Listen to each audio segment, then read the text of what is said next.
Welcome to Blog and Mablog from DougWills.com. This audio is brought to you by Canon Press. In exciting news, I wanted to mention that Douglas Wilson's book, Future Men, is now available on audio. In this book, Douglas Wilson discusses how parents can help their sons cultivate true masculinity and become men who are strong and self-sacrificial, just as Christ was. This book is a part of Douglas Wilson's series of books on the family, which has helped many people try to deal with everyday messes that come with sinners trying to live under the same roof. This book on raising sons covers issues such as laziness, Christian liberty, school, sports, girls, and proper contempt for the cool. You can click that link in the show notes to send you to Audible, and if you're not the Audible person, you can pick up Future Men at canonpress.com. The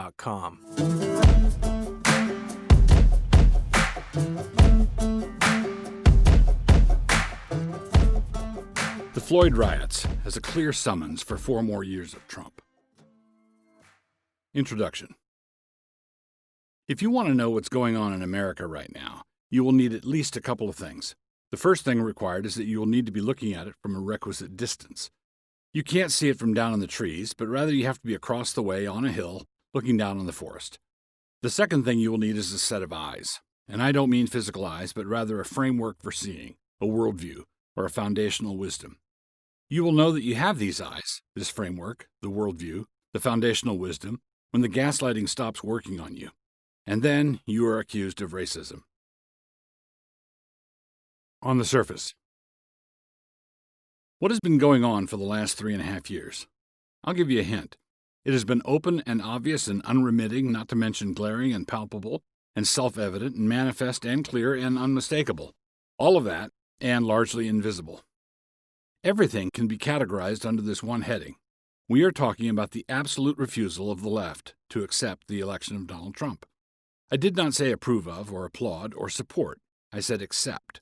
When Obama was elected, I did not like it. I was grieved and dismayed, but accepted it. That is the way it is in bitterly contested elections. The side that loses is always somewhat butthurt, and then, after a short time for healing, the machinations for the next election start up. We'll win the pennant next season. This is quite a different response than outlawing the game of baseball and burning down all the stadiums. So, the left's reaction to Trump was more like the latter. It was quite different from an ordinary loss, and the reaction began right away. We are talking here about the resistance and the not my president stuff, along with all the rest of that total and complete non-acceptance. We are not actually talking about the 2020 election here, because the 2016 election is still being contested. It is not being contested by honest means, of course not, but it has been contested from the moment Trump won down to the present. There have been many aspects of this attempted slow-motion coup d'etat, but it has come in 3 major waves. The first was the Russian collusion saga, culminating in the impeachment fiasco. The second was the misbegotten coronavirus panic, an attempt at wrecking Trump's strongest hand going into the fall election, which was the economy. Remember the economy? Good times, good times.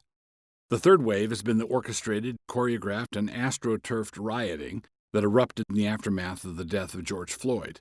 1, 2, and 3. This has not been standard issue political opposition. It is not even standard issue fierce political opposition. It is revolution being conducted by an elite who have been bred to believe that they have a divine right to whatever it is they currently want. It is revolution, it is the spirit of revolution, it is the terror of revolution. And no, not the American Revolution, a noble enterprise. This is the spirit of the French Revolution, a spirit that resembles the 3 unclean frogs from the mouth of the dragon, the beast, and the false prophet. The first effort entailed the corruption of our intelligence agencies at the highest levels, with the political party in power using these national agencies on a domestic political opponent. Not only so, but nobody responsible for that business is in jail yet. Then there's the second. Some might balk at the idea of including the so-called pandemic as a political operation, but that is what it was and is. Not only so, but the fact that it was a political operation can be plainly seen in the attitudes of our public health officials to the protests and rioting of the third wave. What is more apolitical than a virus, right? You might be forgiven for thinking that way, you naive little yap, but the governors and all their officials are not apolitical. And they all gave the game away when they all, with a straight face, waved through the massive protests over the Floyd death, but continued to restrict churches from meeting. Allow me to correct that. They actually do allow people to go to church. It just has to be a Black Lives Matter church. And the third has been the rioting. The first wave attempted to disguise what it was doing. The second was a little more transparent. This third is the naked attempt at overt political destabilization. Unlike a local riot, calculated event over a local situation, these riots all over the nation have one object in view, which is that Trump must go. To which the reply is that Trump must not go. Now, I'm writing here as someone who did not vote for Trump in 2016, and I'm providing this analysis for conservative Christian believers, many of whom were in the same boat that I was. They didn't vote for him either. They were put off by his crassness and his braggart's ways. His life had been an ungodly mess, to put it mildly. They did not believe that he would keep his word by appointing conservative judges, although he has done so. They did not believe that he had any innate conservative principles down in his bones, which he doesn't, and they thought that he would run to the right and govern to the middle just like everybody else does. They did not anticipate what has happened, as I most certainly did not. I'm presenting this following argument for people in that category. This coming election is not really a choice between Trump and Biden. It has become a choice between orderly representative government on the one side, where the losing side accepts the results, and revolution on the other, where the Revolutionary Party accepts nothing but their own acquisition of power. This election is not an election between a corrupt politician and a tawdry businessman, although on the surface it remains that. This is an election between two systems of government, orderly elections versus chaos in the streets. The left is not against elections. They like them. They want to keep having them. In fact, they insist that we keep having them. We must continue to vote until we arrive at the right answer.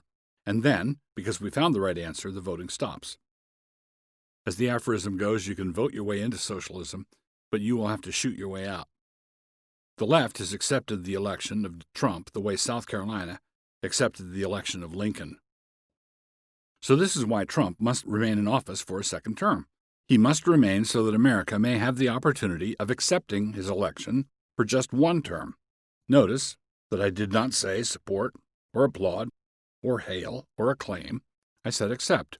If this happens and Trump serves out his second term without all these Antifa monkey shines, then he will have been elected to the presidency twice, but he will have served a term as duly elected president just once.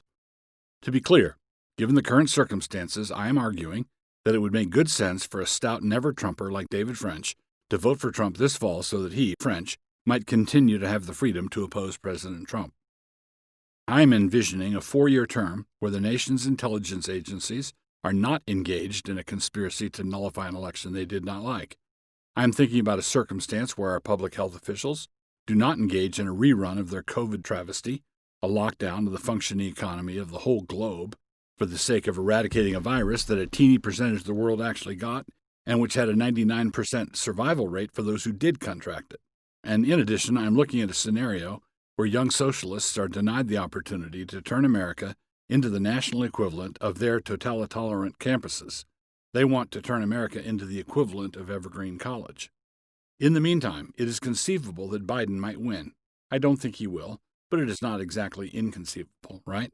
But even if he loses big, almost half the electorate will have voted for him.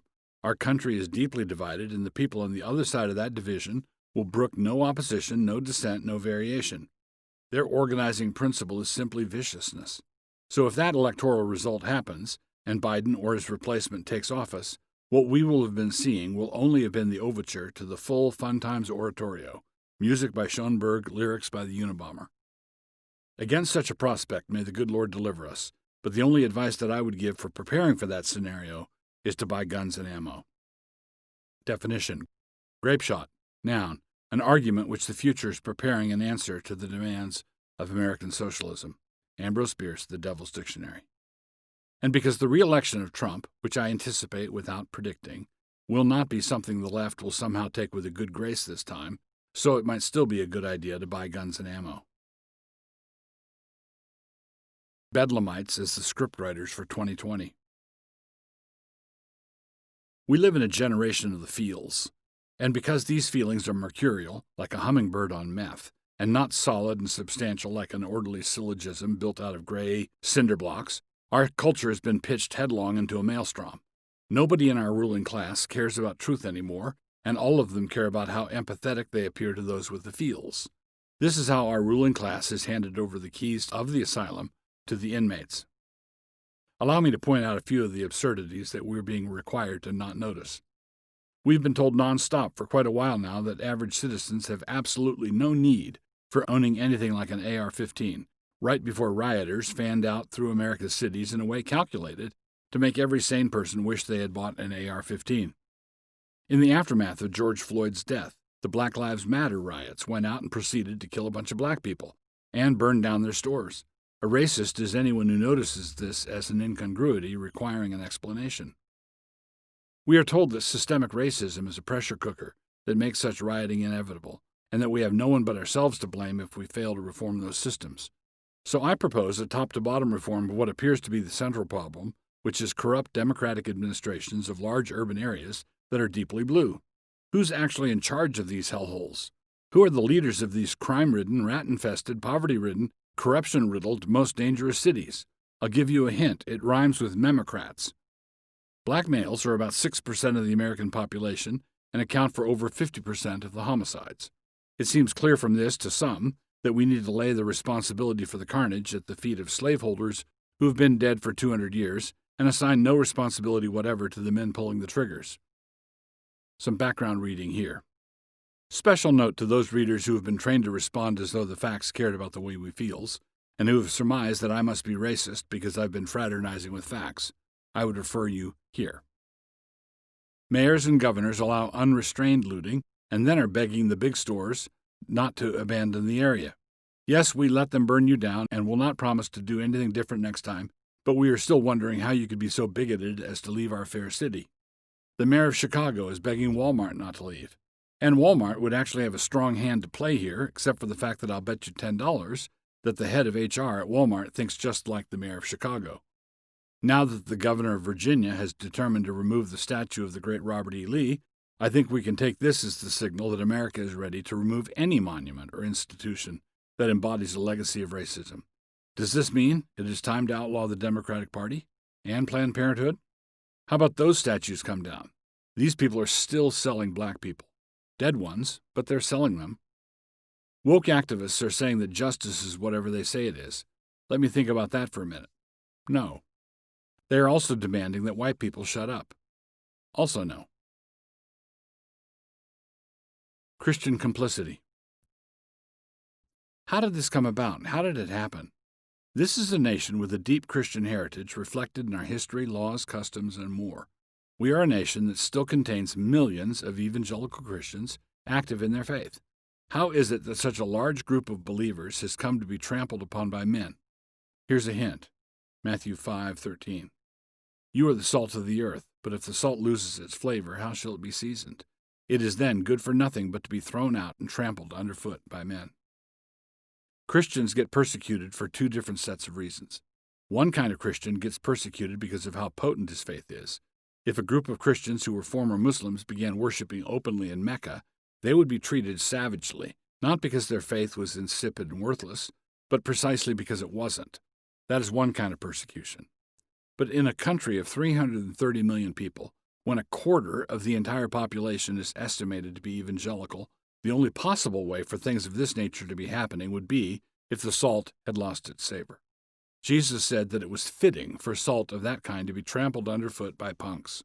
Think about Roe. Think about Obergefell. Think about our cities burning down. And then think about the silence of the pastors over the course of decades. American Christians are like sheep without shepherds, like Israel scattered over the hills. The shepherds have heard rumors of wolves and so are hiding in caves, leaving the sheep to fend for themselves. The shepherds are self-quarantining. There are many aspects to this, but I'm here going to limit myself to mentioning a couple. There is a deep and corrupt dualism in the American pulpit. We have a theology of detachment, one that separates the upper story of faith from the lower story of day-to-day action. And day-to-day action must concern more than just our personal ethics. It also includes ethics for the public square. This dualism, this detachment, has been with us for many decades, and because political controversies change over time, it has caused us to be irrelevant in numerous ways. Like the priest and the Levite in the parable of the Good Samaritan, we have a theology that summons us, requires us to cross over the other way. Call it the theology of the averted gaze, or you could call it the spirituality of the church, or R2K theology if you wanted. Whatever we call it, we need to swallow a couple of elephant doses of Kuyperian relevance. Some parts of the church won't be able to get enough medicine through mere pills, though. Escondido needs an injection in the butt with a syringe the size of a policeman's baton. Then there is the related problem of education. The fact that Behemoth State U had a fine engineering program when your great-grandfather went there doesn't mean that they won't corrupt your perky little Charlotte Simmons in short order. A big part of our problem is that the vast majority of those millions of evangelicals mentioned earlier still send their kids through the government school system K through 12, and then when that demolition job is done, they send them off to the wrecking yard called the world of higher ed.